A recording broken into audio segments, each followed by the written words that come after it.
Off. Welcome everybody to Catfish Weekly. Along with the Dr. Tim Lang, I'm Lyle. Cindy's here to spin the prize wheel. Doc, I hope you had a great Thanksgiving. It was, to say the least, quiet around our house. Yeah, yeah, I didn't overdo it. Uh, Normally I do, but I didn't. I didn't overdo the food eating. I'm big enough as it is. I don't need it to be any heavier than what I already am. I understand. We sat around the house. We didn't go anywhere. We didn't do anything. Nobody come over here. It was just Cindy and I, and we had planned on going out, and she decided she didn't want to do that. And we just kind of hung out and just the two of us had a pretty good day, actually. Yeah, I spent the day with my kids and did that kind of stuff. Didn't even take a nap. Normally I sit back, take a nap. I didn't even that. Watch football games and stuff like that. Harass them youngins of mine. So That's cool. That's all good. We didn't. I actually did watch a part of a couple of those games that was on um, Thanksgiving Day. I didn't know that they had now had three games. They used to always just have two, but I seen they had three football games on, and I watched part of two of them, but I didn't even know the other one was on. So right. didn't watch it, but it didn't make any difference. Them's the first football games that I've watched any amount of anything to it. 3 or 4 years because of that kneeling situation. I just wouldn't watch them. And but man, for the last 3 or 4 weeks, there's been nothing on except reruns and holiday shows and Christmas shows, and I'm already sick to death of that. I'm not big on them. It's the same ones that I watched when I was a little kid, except some of them was black and white then. Yeah. But, nothing really changed, and my favorite is Chevy Chase's holiday Christmas deal where they light up the houses and all that. National Lampoon's Christmas Vacation, and it happened to be on last night, and I watched part of it again. But that's about all the Christmas stuff I care to see. Yeah. So yeah, because I went out to breakfast this morning in Cracker Barrel. They had the Christmas music going on and stuff like that. I don't mind Christmas music, but it's okay. It just it started a couple months ago. Well, it did. It started in October around here, and you go to the stores and they had their Christmas stuff out. And I told Cindy, I said, "Damn, ain't they early?" And she said, "It just gets earlier every year." And I guess it does. And I really hadn't noticed it, but I did notice it this year, and it was crazy. Um, it was crazy about how early it was to me because I didn't notice it, but it seemed like from the end of October all the way on, it just got more and more and more and more and more of it. And you need to eat that turkey for Thanksgiving before we do all that Christmas stuff. It just you can't have them all at the same time. Right. But, So it is what it is. I guess we'll deal with it as it comes. And all these little communities. Buffalo's very small. yeah. And I think I told you we got the world's smallest Walmart here. They call it Small Mart. It don't have hardly anything in it, but it does have a few things more than what a general store would have. But um, I went in there Thursday or Friday, Black Friday, and I dreaded it, but I needed some stuff from the store. I had to pick up some medicine from the pharmacy, and front row parking. Didn't wait in line. There was nobody at the cashiers. I guess everybody went to Springfield or Bolivar or somewhere else to do their shopping because I was in and out of there in 5 minutes, got everything I needed, and didn't have to wait in line and argue with nobody or nothing. It was pretty different. For any time we'd ever got out on a Friday after Thanksgiving, it was always horrendous. But like I say, I just walked in there, got what I wanted, went up to the cashier and paid for it, and out the door to God. We're so small we don't even have self checkouts. So, tell everybody about what you was showing me on your Rodan that you're replacing, Doc. Okay, so I've got a Rodan trolling motor, and it got a recall on it. So started having some issues with where it locks into the GPS satellites and stuff like that. And they sent me the replacement part, and get it out of the box here. So this is the replacement part. Get here and there it is, all there. Just I don't know what the deal was, but it's now been replaced. It was real simple. They had instructions, which I'm big on pictures and stuff like that. In fact, before I even started on it, there's a lot of wires here. There's 2, 4, there's 7 wires here, and everything had to be heat shrunk and all that. So, but they included that, and so I changed that out today, and then I had to go to church and do some work there, and I got to go to church tomorrow and do some work. So, and the weather's too lousy here right now to do anything out on the lake. So That's what I did today. Now the other part is the part that impressed me. It was they sent you another part in case that didn't take care of everything. Right. It was blown away. The customer service that Rodan has got is just unbelievable.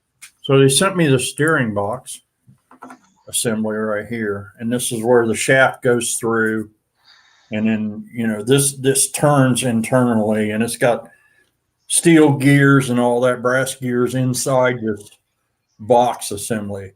On my old unit, I broke this thing off one year when I ran into a dock after we launched the boat. The wind blew it in there, and it just ripped all this stuff off. They sent this to me, but it was out of warranty. And the guy said, "I'm still sending it to you because you've been a valuable customer to us." So, but I had my first one 12 years, and I just bought this new one in June for the new boat. But that's what I did today. That's customer service at its finest, man. I know you really like that Rodan, and I know that the way it operates is one of the main reasons that you do like it. But with customer service like that, they know there was an issue, so they sent a part to fix it, and there may have been a issue with the second part, so they sent that too. And it don't get a whole lot better than that. That's just pretty good. Yeah, and they got a 2-year warranty. They're pricey, but I had the other one for 12 years and never had an issue with it. So that's awesome, man. That's awesome. So that's just, it's great to know that there's still companies out there with really good customer service that take care of you. And when you're spending that kind of money, depends on which model you get of which company, and doesn't matter if it's Rodan or Minn Kota or some of the others, they're all pretty much 2,000 and up to however far you want to go. So it's nice to know that you can get some good service out of them. Of course, I've had good luck with Minn Kota, but Rodan. When you got your first Rodan, that was new to me because I wasn't aware of them. Nobody ever heard of them, and they're out of Florida. They're down by the Glen, down near Sarasota. Just outstanding customer. They're at customer service. Just can't beat them. And they got everything. Yeah. So they got everything. So that's way cool. And for an old guy like me, you don't have to have a degree to figure out what's going on with the FOB, because it's only got 8 buttons on it. Where I know the Minn Kota, man, I get lost looking at them. Yeah. And each one of them's different. Yep. Every one of them. It depends on what you get used to. Right. And that's right. When we was down in Texas, I took the one off of our tracker down and loaned it to our buddy Steve out in California, and they used it, and it's a completely different control than what you use on the newer ones. They're not even the same. They don't operate the same. And every time I use a different one, the old one or the new one, I got to go back and forth to remember how they operate, because they are so different. Yeah. But with you, I assume that your new one has basically the same type, Identical. identical. See, in all them years they haven't changed it. That part of Other it. than they put that rough coat, that like that Herculine, that truck bed Hmm. liner, it is on the entire motorhead now. Wow. Wonder So what the reason for that is. I don't know. Most of this is a saltwater type motor uh, company, and based out of Florida. So they sell a lot of saltwater. They don't sell that. I don't think they sell too many of them up here in my area or anywhere else. But they're real popular in Florida. Well, being that's probably got something to do with that finish is the saltwater stuff down there. If they're big out in the ocean and stuff, because that's where the saltwater's at. I can say I didn't, I'd never heard of it before you got yours, but I know you're dearly in love with it, and it works really well. Yeah. Does the Rodan self deploy? Only when I step on the foot pedal and grab it. That's the dock is a self deployment on that one. That's the only thing after you've been on somebody, Bink's got one of them Taroas that you just push a button and watch it do its thing. Altera. Yeah, that's wow. That's awesome. But yeah, I just didn't want to go. My biggest thing is I like to spot lock on stuff, and the Rodan is by far the most. I mean, when you lock on something, it's there. There's no moving around. It doesn't move, more than it moves less than 6 inches because I can butt the boat right up against something in current. And when I demonstrated it to Tommy Walsh when he bought my old boat, um, I had him butt it right up to a buoy, and I said, "Now hit the anchor lock." And I said, "It will not move." And we were in good current, and I said, "It will not move." And he still can't believe it. Everybody doesn't have that kind of a trolling motor on a boat, but it's a good motor. I like it, and so that's the reason I went with it for my other boat. Right. Yeah, you had such good luck with it. I knew when you got another, and it'd be the same thing. Hillbilly Jim asked about a spot on how to repair a spot on a rod, a chip out of a rod. Send me a picture of that, and I will tell you how I would go about finishing it. A lot of times it depends on how big of a chip it is and whether it's paint or whether it's actually got into the um, uh, glass part of it. Uh, Let me know. Just send me a picture of it, and I'll tell you how the best way to go about fixing that is. Hey, Doc, it's my time, Lyle. is it that time? Well, you know Yeah. what, Doc? I got them all loaded up. All right, If let's you go with give me a number number. 5. All righty. One. We got a bunch in here tonight, Doc. 2. I mean, a bunch. 3. 4. It takes me a while to scroll down. There's so many of them in here, and I got a bad mouse on this computer. And the winner is Mike Lewis, Lewis.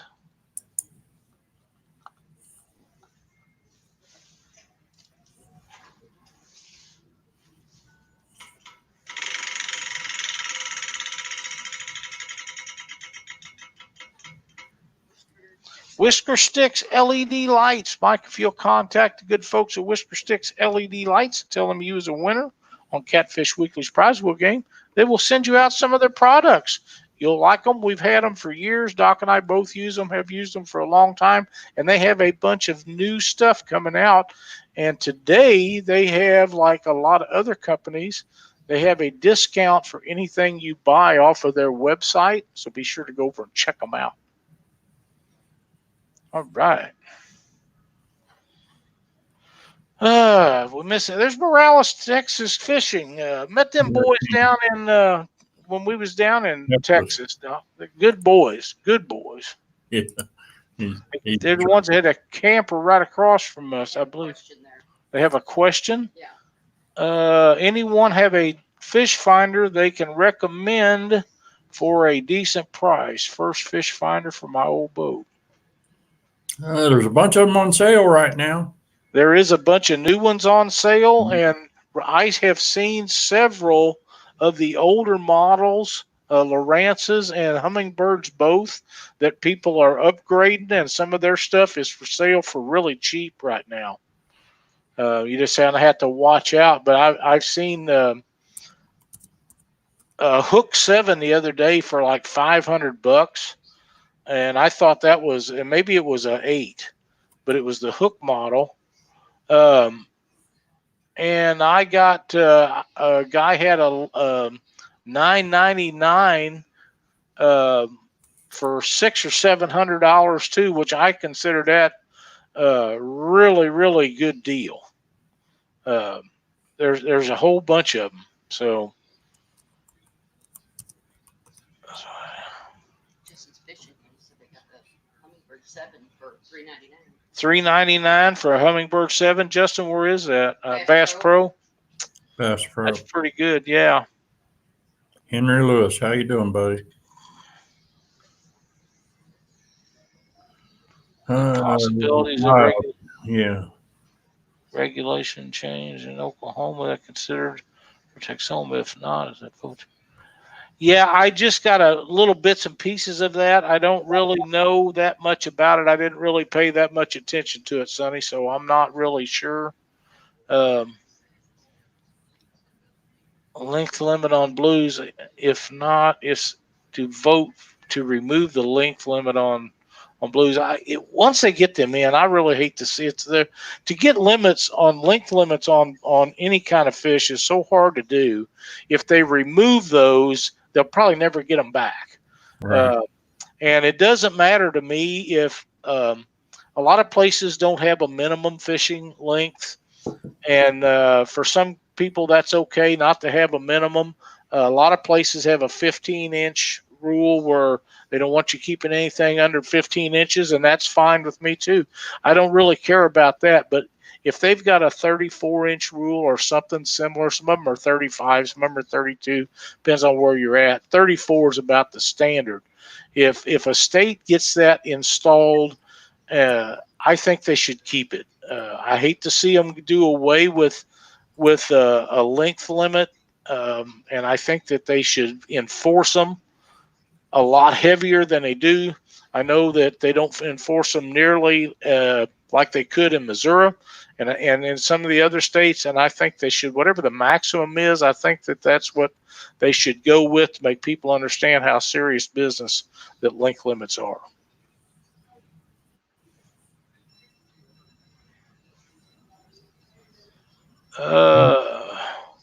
Seen something for Doc.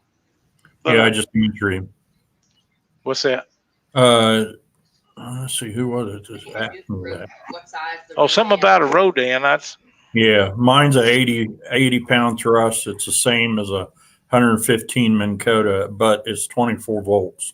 oh, So, but yeah, and that was another thing that, I mean, they do now have a 36 volt, but it's recommended for the big 30-foot. A lot of these guys down in Florida are putting them on those 30-foot big boats. So, yeah. Morales Fishing, if you will contact Vince Nadowski, he can sell you new units, very reasonable, and he's usually got access to some used Minn Kotas, or the Minn Kotas. Well, you might have them too, but Hummingbirds and Lowrances and stuff.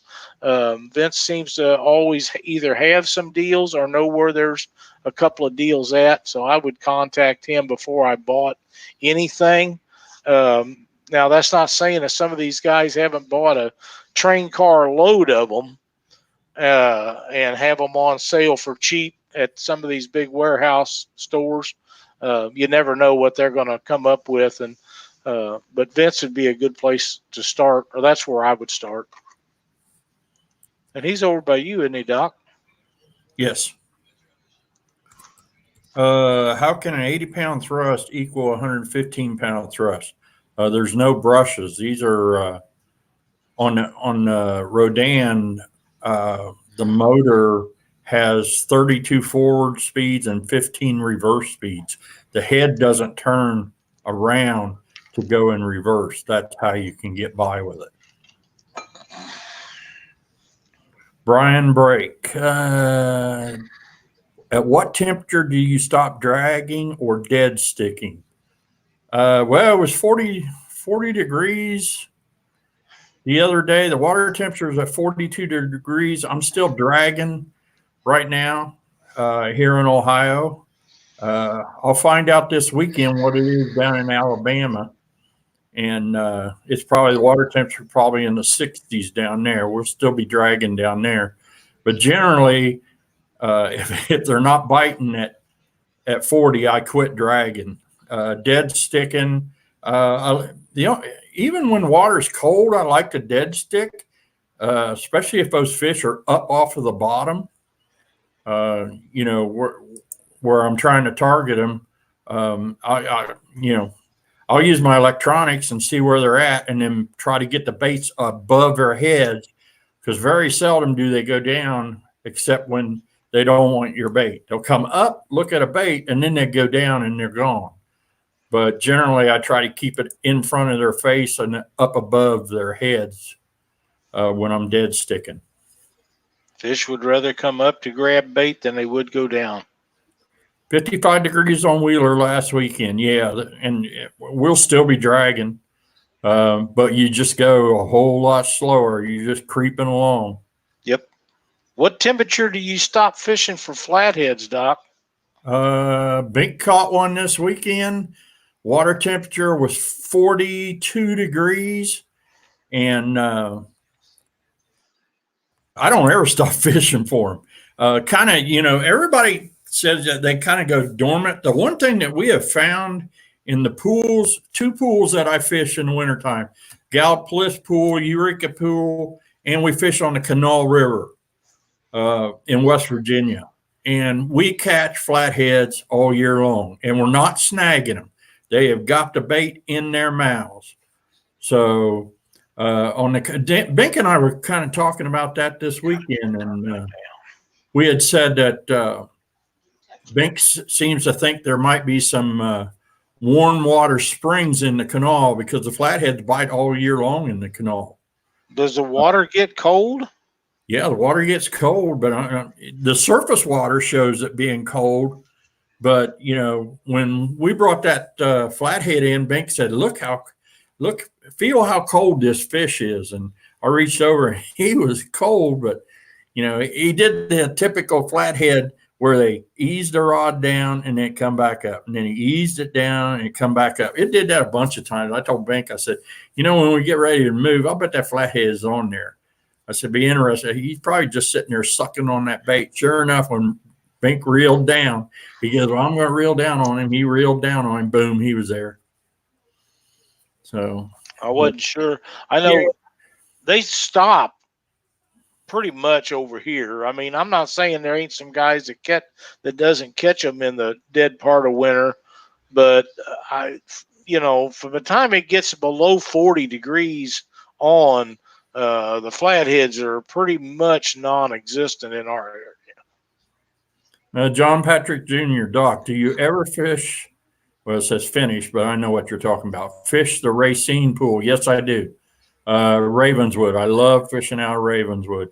And since West Virginia stocked the blue cats, that doesn't get as much pressure as the other pools get. So I like going up there. I guess you'd have to be from your area to know where all them places are at. Yeah, and a lot of the guys that are on here know, the areas that I fish and stuff like that. But this weekend I'll be in Alabama. I'm not sure. I'm going to be fishing.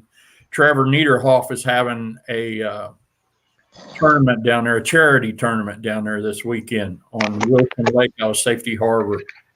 I'm going to fish with Josh Brown. Actually, that'd be a lot of fun. Trevor's normal partner, Josh. So I'm going to fish with Josh.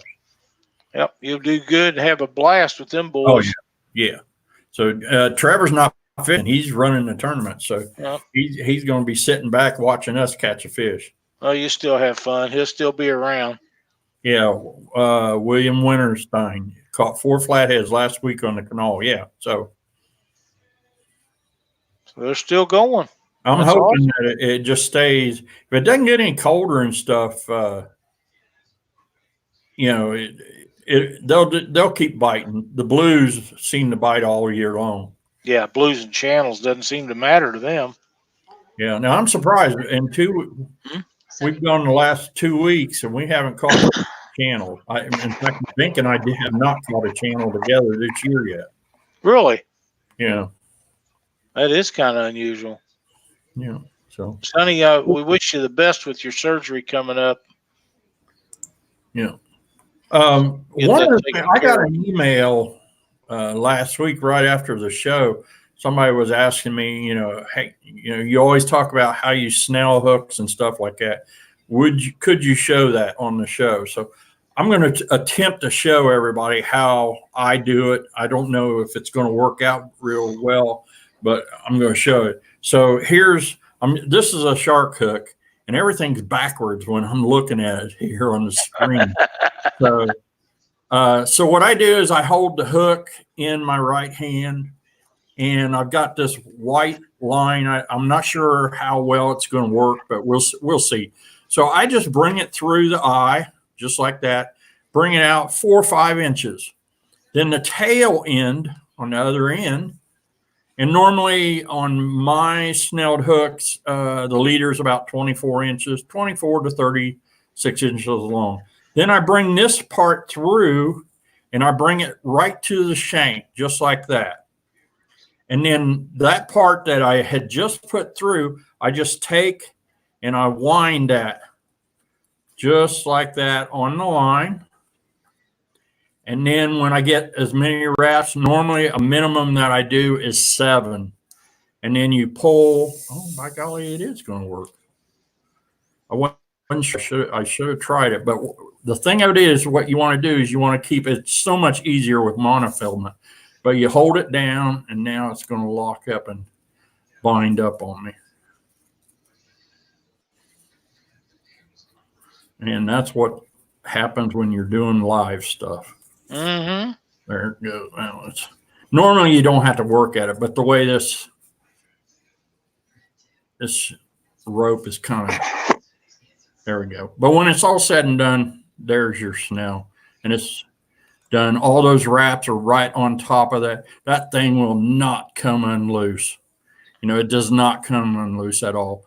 The one thing I tell everybody, and you just got to try to get in the habit of doing it, is after every fish that you catch, this hook's in its mouth, but this line is rubbing across his jaws, and anybody that has gotten the rash marks on your fingers, on your thumbs and stuff, you know what it is.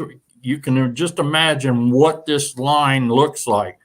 Take the time to check that monofilament. Run your fingers through it, and if you feel any nicks or anything at all, clip it, put another one on, and just, it's not worth losing a big fish. And so it seems sometimes that's what happens. You get excited, you caught a big one, and you forget to change a leader. You got another one on, and the second one gets busted off. That's why. Yep. So. Yep. And the only people that I know of that gets away without checking them leaders is people is using steel leaders. And I do not do that. I see no reason for that on freshwater fish, but unless it be gar or something, which I don't fish for them nasty things. But, that would be the only reason I could see doing it. But you'll feel that if it's been abused by fish, the teeth in the fish's mouth, you'll feel that just by rubbing your hands. Some people think that you can't feel it, but you can. It's very easy to feel. Yeah, I know a lot of people run it through their lips. Well, I don't like to do that because there's so much nasties in the water anyway. So nasty in the water.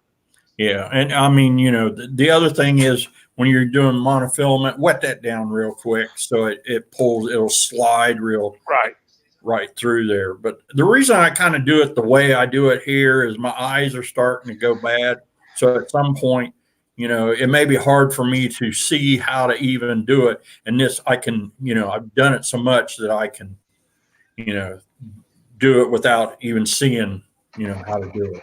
Absolutely. Absolutely. So I hope that helps everybody out, and I appreciate the email last week of asking how to do that. My seminars I'm going to do this year, I'll be demonstrating that. I'll be doing the same thing at my seminar. So, if you're interested in seeing a one-on-one, come to I'm going to be at the Columbus show, and I'm going to be at the Cincinnati show this year. All right. Sounds great. Cindy, pick me out a number. 1.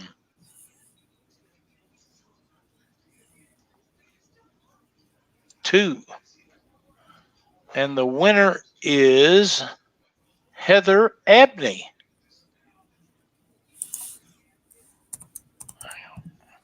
Heather Abney. She haven't seen her and her husband for a while. They watch about every week. Whisker Sticks LED lights. Got them twice. Heather, if you'll contact Tim or Lena over at Whisker Sticks and tell them you was a winner on the prize wheel on Catfish Weekly, they will hook you up with a great prize. Thank you so much for watching Catfish Weekly. We appreciate it. Know you guys watch all the time. See you get in the chat. See you in the list of names for being in the drawings and stuff. So thank you guys so much. And Tim and Lena, thank you for everything you do for us. It means so much. Roll that beautiful bean footage. What was that? Roll that beautiful bean footage. There was something in here. Mike Lewis. Doc, you should tell them how to handle a fish that is hung up, Doc. That was a great tip. Yeah, I gave this tip a long time ago, probably when I first started coming on here to Catfish Weekly. I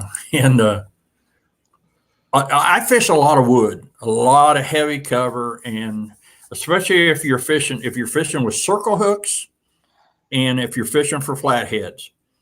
Flathead picks up the bait, he turns right around and goes right back into the structure before you could ever get to the pole. That's the only fallback in using circle hooks instead of a kale hook or a straight shank hook? Lyle, is that what's the other hooks? J hooks. J hooks, yeah. So what I figured out is if they go back into the structure, now they may turn around and just kind of sit down in that structure. So what I have told people that I do is I reach up and I tighten the drag. I crank it down. I use lever drags when I'm fishing for flatheads, and you have to push the button and then shove that lever all the way forward. That gives you your maximum drag.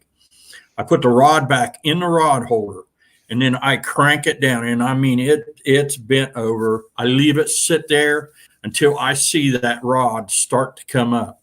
My thought on this is, that hook's in the corner of their mouth. They're sitting there, and I'm playing a tug of war with them. And at some point, they're going to get tired of that sitting there pulling on their head. And where they went back in, most of the time, they'll come back out. And I've done this time and time again. A lot of people have seen me do it right on the boat and couldn't believe it. And I'll say, just, tighten it down and then wait on them to come up. The only thing you got to remember, though, is you tighten that drag, loosen that drag back up as soon as you get them out. But what I do, as soon as that pole starts coming up, I am cranking on the reel. I drag them out of that. And then, that's what's nice about the lever drags is you just reach up and you pull the lever down and then they can take off with it. The star drags, you got to reach down and, it's just, easier one way or another. Mike had told me that he hung a fish over the weekend and he couldn't get him to come out. Oh, wow. So I always wanted to try lever drag, just never did. To me, I would like to see somebody invent a reel that not only has lever drag, but it'd be a lever drag with a line counter on it. Oh yeah. I I love line counter reels because I can go back to the same depth or the same distance if I'm running boards or whatever it is. You can just go back to right where you was at. If you're, and they're amazingly accurate, Doc. You know as well as Oh I yeah, do. yeah. You can check them against your depth finder for distance down, and they're really, really accurate. And Yeah. if And you're as long as you've got a full spool of line, that's yes, where a lot of people make the, if they don't have a full spool of line on the arbor, then it'll change. The inches will change. right, But I know on an Abu Garcia, my thumb, it's 24 inches. One crank is 24 inches on an Abu. So yep. Sean Abney wants to know what brand lever drags that you use. I've got Abu 7000s. They're no longer made. They're 20 years. All my reels are 20 years old. So they no That's all longer right. make them. I'm always looking for some of them out there. I've only got the two, and I tear them down every winter. And when the snow starts blowing and stuff out there, I tear down all my reels and I work on all my. I've got all the schematics. I've got every schematic for all the reels that I own. So I tear them down every winter, and it'll take me several days. It takes me, I've got about 35, I think, altogether, and it takes me about 3 days to go through every one of them. So Wow. Hey, Doc, if you want to load up the members of chat, and let's give away one of the 2 spots for the drawing tonight. all right, let me get on here and get everybody in there. Grab everybody. Stick it in random.org. Yeah, Lisa, me too. That's about all we use at Abu Garcia. I do have some other stuff, but I've got a real nice Penn Torque that I got. Done some trading. I don't use it. It just sits on a shelf. It needs to find it a new home because it's just sitting there looking pretty. And I got rid of so many of my collection in the last 2 or 3 years that I really don't need that torque. But I can't never use them because it doesn't have a. You have to thumb the line across it, and I can't use those. I just can't do it. You ready? Yep. All right. The first winner is Mike Sampson. Mike Sampson. Out of Rockwood, Tennessee, I believe. Yep. He's always cool. Here on Catfish Weekly. Mike is usually one of the first ones in chat when we start the show. Always sends us a message after the show. Great guy to watch it. We appreciate him. He's been watching for years, and we love him being in here. And I'm glad that he got in for the drawing. And now if we can just see if we can get him something when we get it all done up. What is it, the 16th? Yeah, the 16th. 2 weeks. 2 weeks. So that's awesome. Congratulations, Mike. You are in the drawing. So there you go. Doc and I are Twinkies tonight. Same shirt on. We discussed that shirt before. That's a pretty shirt. Very nice. Yeah, I like it. Bill says the new Penn 309s are not as good as the old ones. I'm sure that's right. It seems like anything that's the same or has been the same for a long period of time, the new ones the old ones are just same. Some reason they're just better. And that's not true with everything because some of the new stuff is a lot better. But Jimmy, Doc is not going to. Oh, to text home. I don't know. I thought he said Tarova. These glasses are not quite as good as it was. I was going to say Doc's not going to get a Tarova. Yeah. Am I going to Texoma? I don't know yet. So Terry Rogers. Yep, that's the case with most reels nowadays. Yeah, that's exactly the right. reels are built better. I mean, they always have been. You know, it's like the old cars, old trucks are better than what we have nowadays. So I I used those Penn 209s and 309s for years. Had quite a collection of them, and when I got rid of them, I was getting rid of them to guys, and they was buying 4 to 6 of them at a time because you couldn't get those. Some of them was made in the 50s and 60s. They was really old, and I had some newer ones, but I really liked them. And the last thing that I got that wasn't an Abu Garcia that I really liked, well, my brother got me a Daiwa Millionaire for my birthday or Christmas or something years ago, and I liked it pretty good. But I had a Tika that I liked really well. The reason I didn't like the Tika any better than I did was because it didn't hold enough line. It was perfect for bumping, but it wouldn't hold enough line. The spool was too narrow. And then Cindy bought me that Penn Fathom. And that's probably one of the nicest reels I've ever had. But that Torque, it's a pretty expensive reel. It just sits there on my shelf. I've got it without a box, and it's only been used a couple of times. And like I say, I can't do the thumb deal going back and forth. So it's either going to sit there from now on and look nice, or it's going to find it a new home, which is probably what it ought to do, because that's a really smooth. It's one of the smoothest reels I've ever cranked on. It really is, and I really like it. It just I can't use it. So Yeah, real manufacturers don't make a lot of money off a dock because I keep using my premium, and that's what it's all about. You know, that's right. They last for so long, and then they want you to replace them. But this old man, I'm pretty much stuck in my ways. So, well, you get used to them. They're like an old pair of shoes. I got a pair of shoes Cindy tries to throw away all the time, and I keep getting them back because they're comfortable and easy to wear. But my favorite reels that we have that we use right now are the 6,500 line counters. We've caught some giant fish on those, and they work perfect for big fish. They work perfect for small fish. The line counters I really like, and that is the reason that I like them. You can get line counters on 7,000s. I just don't like the weight of them. I don't see they make the Penn Fathom in a line counter now. Well, that's good to know. I did not know that. I haven't seen one of them. That'd be kind of cool. But I really like the 6,500 Abus with the line counters on. They work really well for us. Work really well. Well, let's Doc, pick me out another number. Let's spin one more time. 1. I like that one. Christina LaRoe with a K.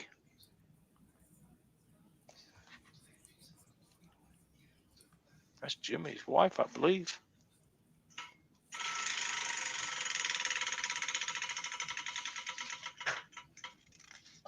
Hooker's Terminal Tackle.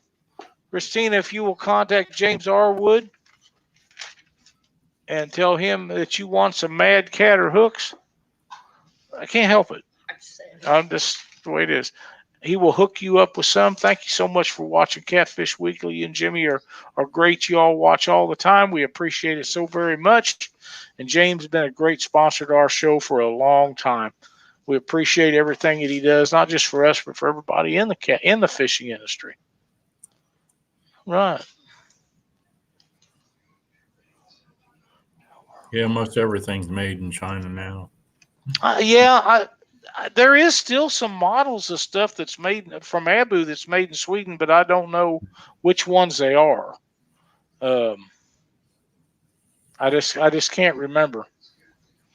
But I know there is still some Sweden-made ones, but it's hard to get away from the Chinese-made stuff. They just make stuff comparably in price for the quality anymore. It's really hard to get anybody very close in the States to build the same stuff at even a reasonably close price range. It really is.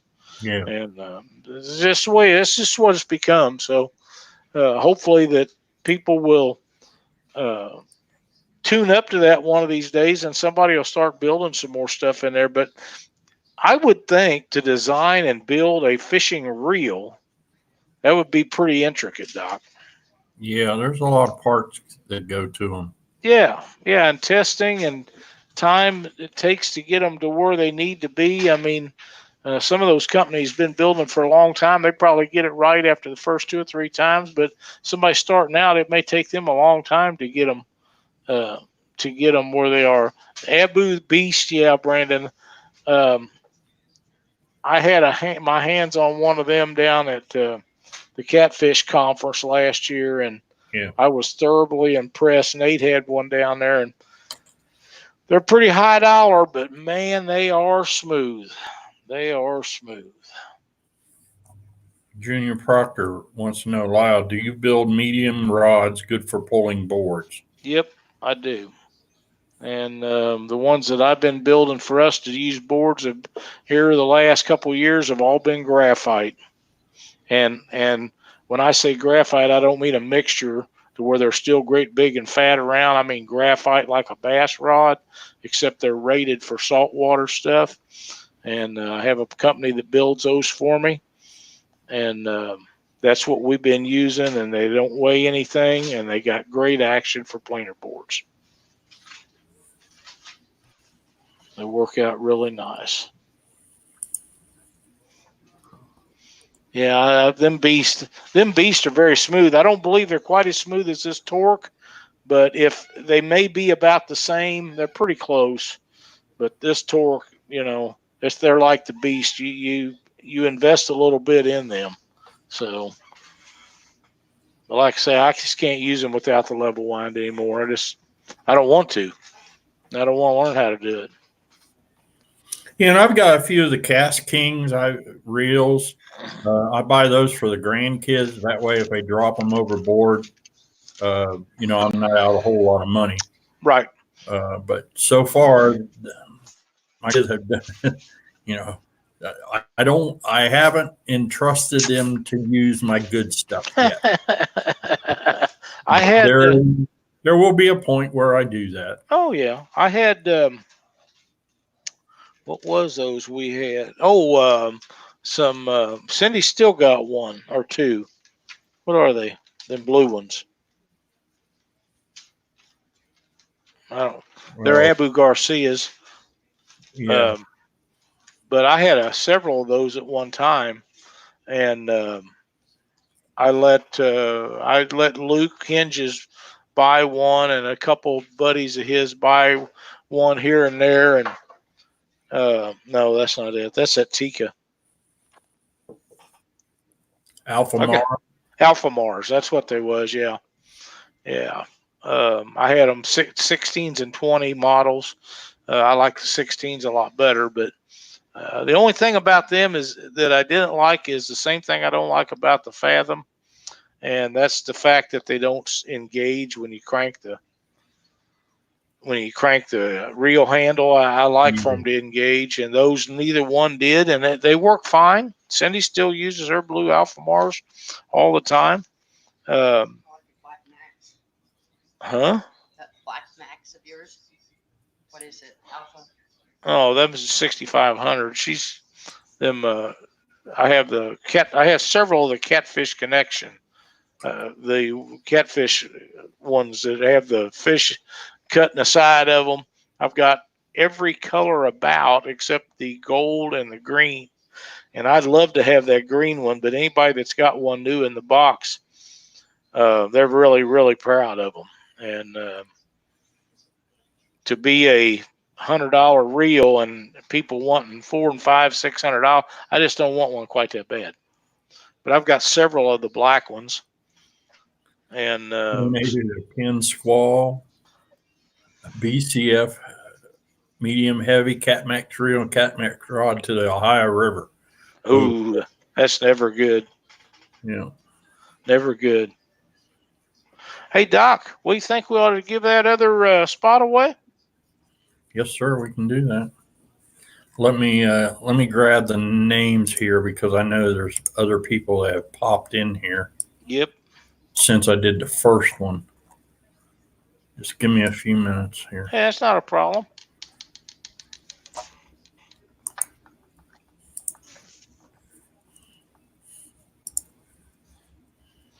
We got a bunch of people in chat again tonight, Doc. They're really flying by. Yeah, hopefully I don't miss any questions. Yep. And the next winner is Troy Thomas. Thomas. Thomas. Troy. All right. Congratulations, Troy. It's not on your list, is it? No, it is not. It is not. Congratulations. Congratulations. Doc, are you going to the Catfish Conference? Yes, I am planning on it.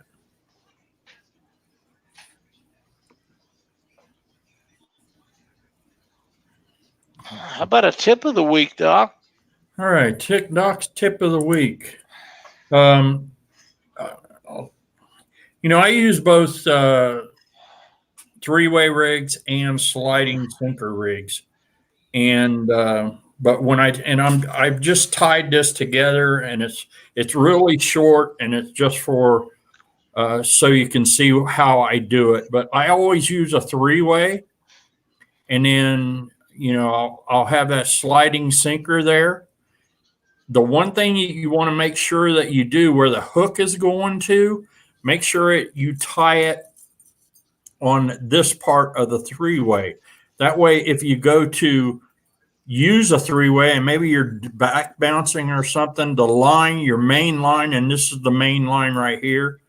That way, the sinker that is attached here is actually you're transmitting the bottom from that three-way and not through this other where your hook is. If you have the hook attached here and then you put the drop sinker on there, then you're not going to feel anything. So you want that transmission, on a three-way. So that's Doc's tip for the night. That's a great tip, and just one of the easy ways to know if you got it in the right spot, if it's in line. Correct. Yeah. You want the sinker on the three-way. You want the sinker at the bottom, straight in line, going back to your rod. Yep, that's exactly right. That's a great tip, Doc. Troy Thomas wants to know what he won. Troy, you were in the drawing for one of the grand prizes, the 16th, for our holiday spectacular drawing. Sean Abney, what brand lever drag you use? 7,000 lever drags. Any other questions here?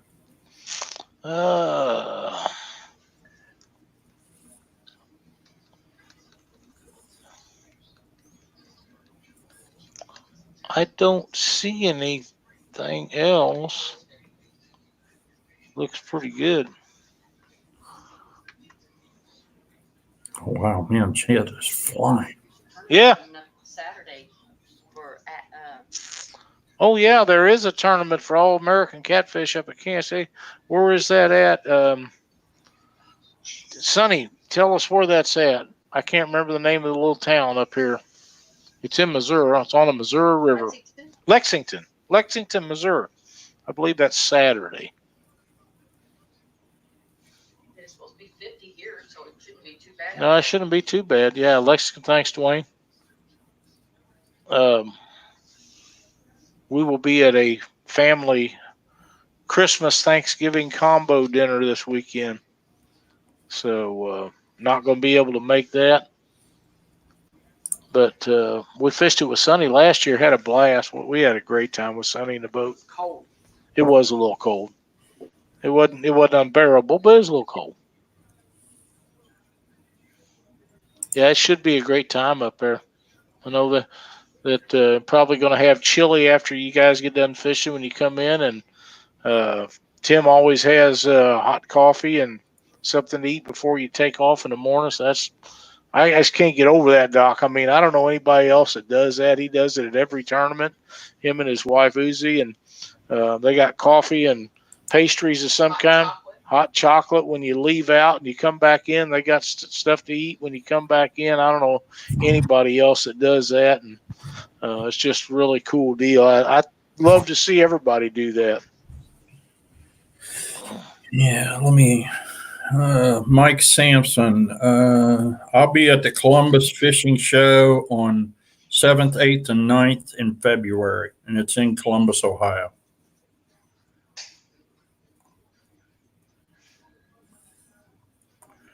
That helps you out. It's about a 6-hour drive from your place.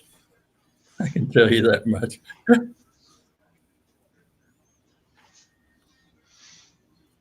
From Mike's? Oh, wow. Yeah, from where Mike lives. How far is it from Doc? I don't know how far it is from Doc. What's that? The Columbus show? Yeah, 40 Columbus minutes. show. 40 minutes. Oh, Oh, wow. that's just right around the corner for you. Yeah.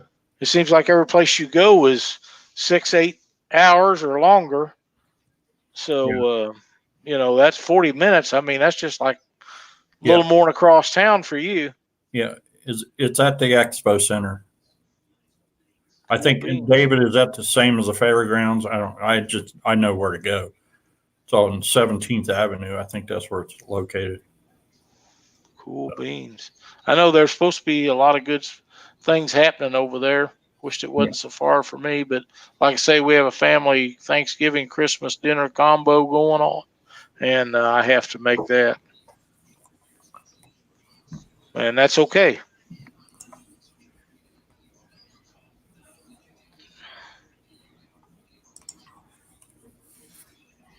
So I don't see anything else in chat tonight, Doc. No. So I think we got everybody answered. You got your tip out of the way. We got all our winners done. So I think we're good to go. You want me to go ahead and make the announcement? No, we'll do that. Well, it doesn't matter if you want to. All right. Everybody, I talked to Lyle tonight, and I've got a lot of issues going on with losing Lynn last year like that. So I have requested that I step down from Catfish Weekly. I do appreciate Lyle and Chuck Davison both asking me to be a host on this show. It's been a great two years that I've been on the show, and I appreciate it.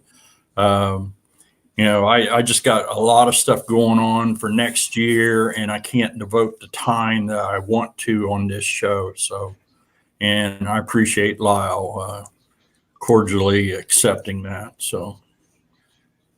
Absolutely, man. We're gonna miss you, and all you got to do is say, "Hey, I want to be on some night," or "I got something to talk about," and you'll just like Chuck. I told Chuck, you'll always have a spot. Yep, I appreciate that. Always have a spot. So you never know, and things work out. You kind of come back. There'll always be a place for you. I appreciate that. But in the meantime, we had a great show tonight, Doc. I want to thank everybody for watching, and we'll see everybody next Monday night on Catfish Weekly. Thanks for watching, everybody. Thank you.